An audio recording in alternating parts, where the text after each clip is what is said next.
Hi friends, I'm Max Lucado. Welcome to Fresh Hope. I hope you're enjoying this deep dive into the Beatitudes that Jesus shared in his Sermon on the Mount. This series of videos is based on my book, The Applause of Heaven.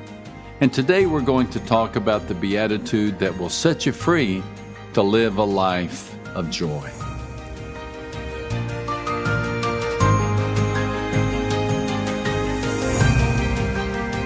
Do you have a hole in your heart?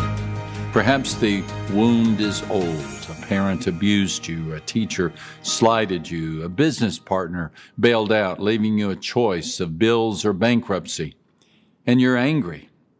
Or perhaps the wound is fresh.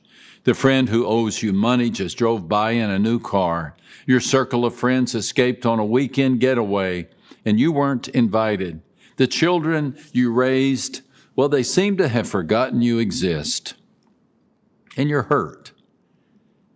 Part of you is broken. The other part is bitter. Part of you wants to cry. Part of you wants to fight. The tears you cry are hot because they come from your heart where a fire is burning, the fire of anger. And you're left with a decision. Do I put the fire out or heat it up? Do I let my hurts heal or do I let them turn into hate? Resentment is when you let your hurt become hate. Resentment is when you allow what is eating at you to eat you up. Resentment is the deliberate decision to nurse the offense until it becomes a black, furry, growling grudge.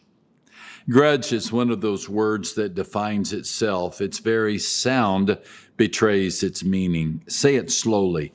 Grudge. It starts with a growl, grrr, like a bear coming out of hibernation or a mongrel defending his bone. Grrr. Being near a resentful person and petting a growling dog are equally enjoyable. Both are irritable. Both can be rabid. Add an M to the second part of the word grudge, and you'll see what grudge bearers throw: mud. It's not enough to accuse. The other person's character must be attacked. Remove a GR from the word grudge and replace it with SL, and you have the junk that grudge bearers trudge through: sludge, thick, ankle-deep resentment. No joyful skips through the meadows, just day after day of dragging through all the muck life has delivered. Are you allowing your hurts to turn into hates? If so, ask yourself, is it working? Has your resentment brought you relief, peace, or joy? Resentment is the cocaine of the emotions. It causes our blood to pump and our energy level to rise. But like cocaine, it demands increasingly larger and more frequent dosages. At some point, anger ceases to be an emotion. It becomes a driving force. A person bent on revenge moves further and further away from being able to forgive. For to be without the anger is to be without a source of energy. That helps explain the existence of the KKK, the skinheads, and other hate organizations. Members of these groups feed each other's anger. And that is why the resentful often appear unreasonable. They're addicted to their bitterness. They don't want to surrender their anger, for to do so would be to surrender their reason to live. Take bigotry from the racist, and what does he have left? Extract chauvinism from the sexist, and what remains? Resentment is like cocaine in another way, too. Cocaine can kill the addict, and anger can kill the angry. It can kill physically. A recent study by the National Institute of Health found that anger can cause blood vessels to constrict. Prolonged anger can cause permanent damage to blood vessels and can lead to cardiovascular disease. And anger can be spiritually fatal. It shrivels the soul. Hate is the rabid dog that turns on its owner. Revenge is the raging fire that consumes the arsonist. Bitterness is the trap that snares the hunter. And mercy is the choice that can set them all free. Blessed are the merciful, said Jesus in Matthew 5 and verse 7. Those who are merciful to others are the ones who are truly blessed. Why? Well, Jesus answers the question in the same verse. They will be shown mercy. The merciful, says Jesus, are shown mercy. They witness grace. They are blessed because they are testimonies to a greater goodness. Forgiving others allows us to see how God has forgiven us. The dynamic of giving grace is the key to understanding grace, for it is when we forgive others that we begin to feel what God feels. In Matthew 18, Jesus tells the story of a king who decided to close out all his accounts with those who worked for him. He called in his debtors and told them to pay. One man owed an amount too great to return, a debt that could never be repaid. But when the king saw the man and heard his story, his heart went out to him and he erased the debt. As the man was leaving the palace grounds, he encountered a fellow employee who owed him a small sum. He grabbed the debtor and choked him, demanding payment. And when the fellow begged for mercy, no mercy was granted. Instead, the one who had just been forgiven had his debtor thrown into jail. When word of this got to the king became livid. Verse 34 says, in anger, his master turned him over to the jailers to be tortured until he should pay back all he owed.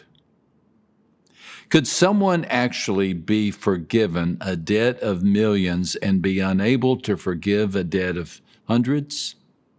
Could a person be set free and then imprison another? You don't have to be a theologian to answer those questions. You only have to look in the mirror. I mean, who among us has not begged God for mercy on Sunday, then demanded justice on Monday? Who hasn't served as a bottleneck instead of a conduit of God's love?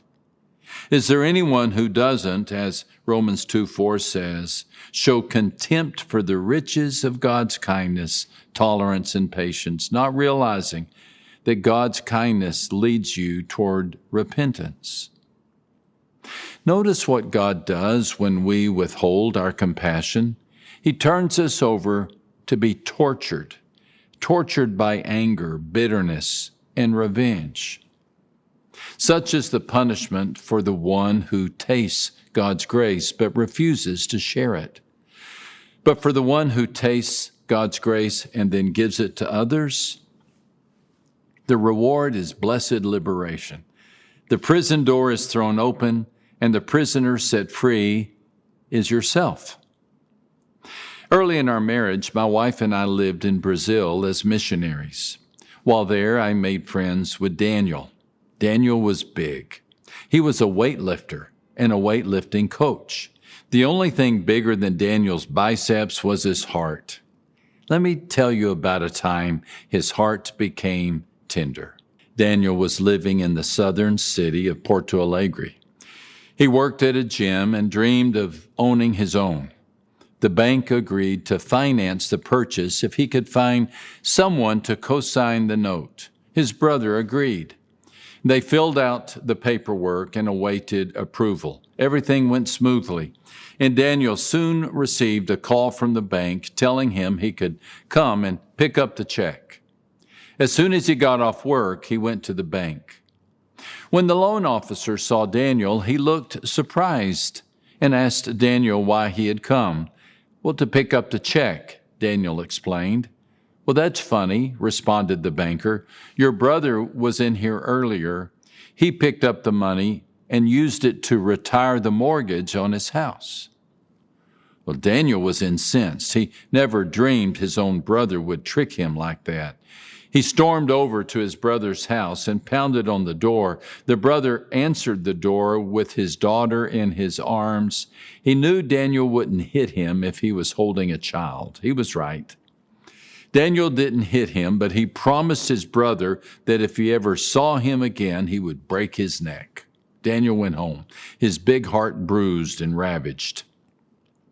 He had no other choice but to go back to the gym and work to pay off the debt. A few months later, Daniel met a young American missionary named Alan Dutton. Alan befriended Daniel and taught him about Jesus. Daniel and his wife soon became Christians and devoted disciples. Though Daniel had been forgiven so much, he still found it impossible to forgive his brother. He didn't see his brother for 2 years, but an encounter was inevitable, and one day they ran into each other on a busy street. This is what happened in Daniel's words. "I saw him, but he didn't see me, and I felt my fists clench and my face get hot. My initial impulse was to grab him around the throat and choke the life out of him. But as I looked into his face, my anger began to melt, for as I saw him, I saw the image of my father. I saw my father's eyes. I saw my father's look. I saw my father's expression. And as I saw my father in his face, my enemy once again became my brother." Daniel walked toward him. The brother stopped, turned, and started to run, but he was too slow. Daniel reached out and grabbed his brother. The brother winced, expecting the worst. But rather than his throat being squeezed, he found himself embraced by Daniel's big arms. The two brothers stood in the middle of the river of people and wept. Daniel's words are worth repeating. "When I saw the image of my father in his face, my enemy became my brother." The next time you see or think of the one who broke your heart, look twice. Find the face of the God who forgives in the face of your enemy. And then, because God has forgiven you more than you'll ever be called to forgive another, set your enemy and yourself free. Allow the hole in your heart to heal. Blessed are the merciful. Friend, thank you for joining me as we continued our study of the astonishing message we call the Beatitudes. We will conclude this series next week, so don't miss it. May you find joy in knowing that the applause of heaven is ringing out just for you.